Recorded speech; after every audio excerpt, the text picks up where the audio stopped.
اعوذ باللہ من الشیطان الرجیم، بسم اللہ الرحمن الرحیم۔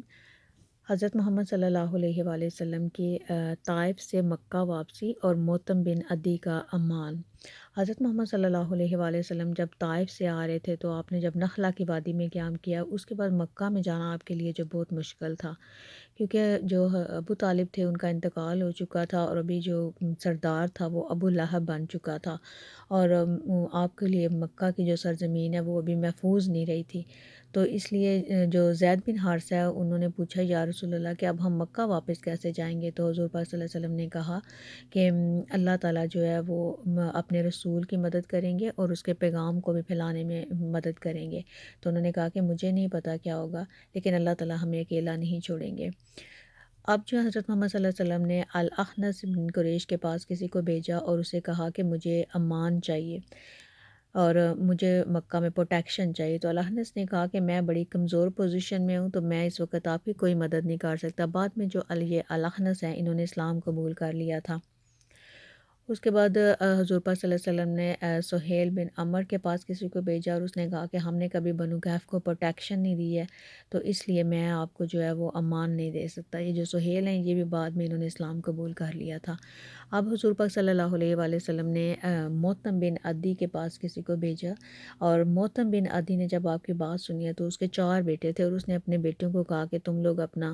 وہ لڑائی والا جو پہنتے ہیں وہ پہنو، اپنا جو پراپر یونیفارم ہوتا تھا اس وقت کا انہوں نے وہ پہنا، اور ساتھ اپنا اسلحہ لیا، اور اس نے کہا کہ تم لوگ جاؤ اور حضور پاک صلی اللہ علیہ وسلم کو اپنی نگرانی میں میرے پاس لے کر آؤ۔ وہ چاروں گئے ہیں اور جا کے پھر وہ حضور پاک صلی اللہ علیہ وسلم کو اپنی نگرانی میں لے کے آئے ہیں، اور موتم جو ہے اس وقت خانہ کعبہ کے پاس گیا، اور جب حضور پاک صلی اللہ علیہ وسلم کو لے کے اس کے بیٹے واپس آئے ہیں تو اس نے کہا ہے کہ یا رسول اللہ آپ جو ہیں ادھر طواف کریں، کیونکہ حضور پاک صلی اللہ علیہ وسلم جو ہے وہ ہر کام شروع کرنے سے پہلے جو ہے ادھر جا کے مکہ میں کعبہ میں طواف کیا کرتے تھے۔ تو پھر حضور پاک صلی اللہ علیہ وسلم جو ہے انہوں نے طواف کیا، اور موتم بن جو ہے وہ آپ کا ادھر موتم بن عدی آپ کا انتظار کر رہا تھا، اور جب وہ حضور پاک صلی اللہ علیہ وسلم طواف کر رہے تھے تو اس کے جو بیٹے تھے وہ بھی حضور پاک صلی اللہ علیہ وسلم کے ساتھ ہی جو اس وقت بھی ساتھ تھے جب حضور پاک طواف کر رہے تھے۔ اور پھر جب حضور پاک صلی اللہ علیہ وسلم نے طواف کو ختم کیا تو موتم کھڑا ہو گیا، اور اس نے کہا ہے کہ اے مکہ کے لوگوں، میں نے حضور پاک صلی اللہ علیہ وآلہ وسلم کو اپنی امان دے دی ہے۔ تو اس پر جو ابو سفیان ہے وہ کھڑا ہو گیا اور اس نے کہا ہے کہ کیا تم نے اسلام قبول کر لی یا تم نے صرف امان دی ہے؟ تو موتم بن عدی نے کہا کہ نہیں، میں نے صرف امان دے رہا ہوں۔ اب جو موتم بن عدی ہیں انہوں نے آپ کو جب امان دیا تو آپ تقریباً 1.5 سے پونے 2 سال تک جو ہے وہ اس کے امان میں رہے ہیں۔ پھر آپ مدینہ ہجرت کر گئے ہیں، اور